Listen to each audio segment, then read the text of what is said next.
मुंबईमध्ये स्वीकृत नगरसेवक पदासाठी पक्षामध्ये लॉबिंग सभागृहात 227 निवडून आलेले तर 10 स्वीकृत नगरसेवक उपस्थित असतात। नामनिर्देशित सदस्यत्वासाठी इच्छुकांची पक्षश्रेष्ठींची मनधरणी।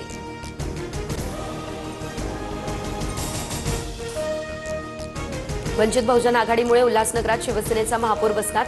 वंचितचा उल्हासनगर महापालिकेत शिवसेनेला पाठिंबा। शिवसेना पक्ष आणि धनुष्यबाण चिन्हाबाबत सुप्रीम कोर्टात बुधवारपासून अंतिम सुनावणी। खंडपीठ सलग 2 दिवस अंतिम युक्तिवाद ऐकून घेईल।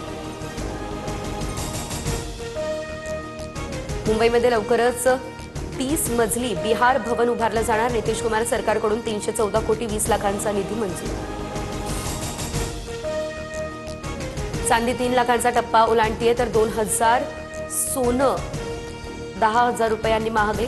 तर जीएसटी सह सोनं 1,48,000 रुपये तोळा तर चांदी 3,03,850 रुपयांनी।